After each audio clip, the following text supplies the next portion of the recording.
guys, this is Danielle over at DIYDanielle.com, and today we're going to talk about thread tension. So you have tension in your upper thread and you also have it in your bobbin.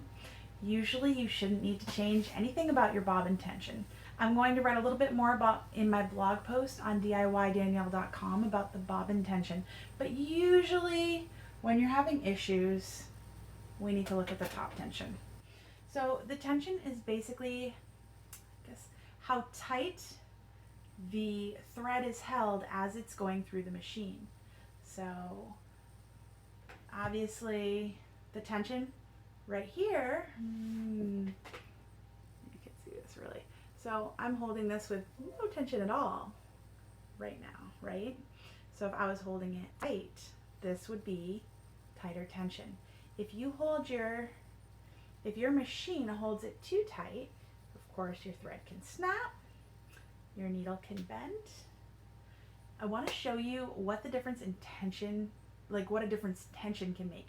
And the main issue I have with tension, usually you're going to be able to figure it out or keep it at the same setting most of the time for most of the things you sew. So my main issue is my kids come and change the tension on my machine, which if you have children, you know they love to just do one of these. They like my serger more, which drives me nuts because there's a lot of buttons and I can never figure out, I'm like, oh, what was that on before? So, let us talk about the tension. So your upper thread tension is all controlled by a button on your machine. Now you're going to have to look in your manual to find out where that machine is for you. Mine is right here. This right here is my tension dial, and I can move it to change the tension on my machine. So we have 0, actually. Yeah, we can go all the way to 0, and we can go all the way to 9. And 0 would be no tension at all. 9 would be a really tight tension. Okay, so the first thing I want to do is set the tension to 9. You want your foot up while you're changing the tension. And I'm going to show you what it looks like when you sew with a tension of 9, which is very tight tension.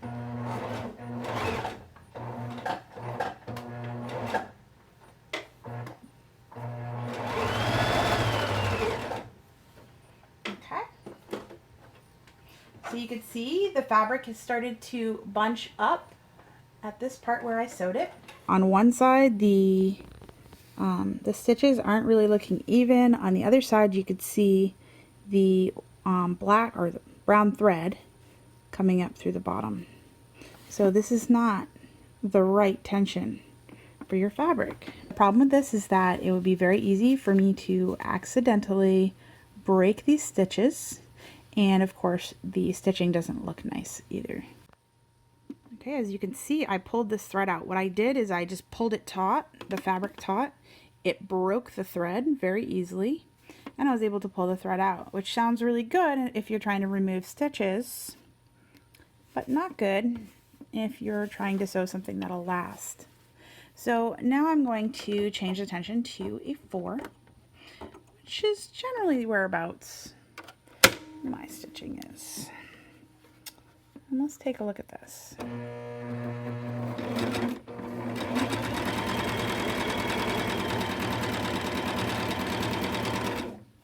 I should have done the 0 first, my goodness.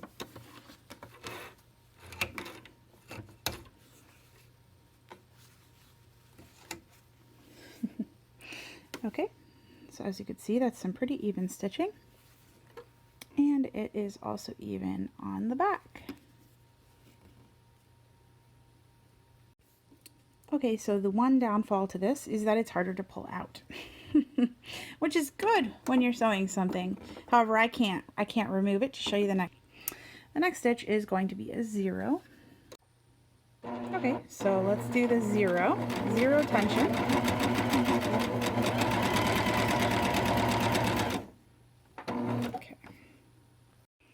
Okay, so as you can see, this is the 0 tension. You can see they're very loopy. It would be very easy to pull these out, and that's the top. And then on the bottom, you can see there's not even any stitching on the bottom. You could see it doesn't pull through at all. So this, I can essentially just pull the thread to remove the thread. So the stitching from the zero tension, watch this. I just pulled the whole thing out. Now here's the perfect tension one, or pretty near to perfect. So 4. So watch this. I can't pull the brown, which was the bobbin thread, and have it do anything. I mean, I could obviously pull it really hard, but the other one I just gave a little small tug. This I can pull pretty hard. This is the top thread, and you see it's not coming out, and that's what we want, because we want our sewing stuff to not fall apart on us. So this is really, really important, getting the right tension and making sure your kids didn't touch the dials on the machine, because that's usually how my tension gets thrown off. You're going to find that you just need to keep an eye on this and make adjustments when necessary. If you have the wrong one, it's going to screw up your project. That's all there is to it. So, hope this was helpful. Thanks so much for watching. Take care. Bye.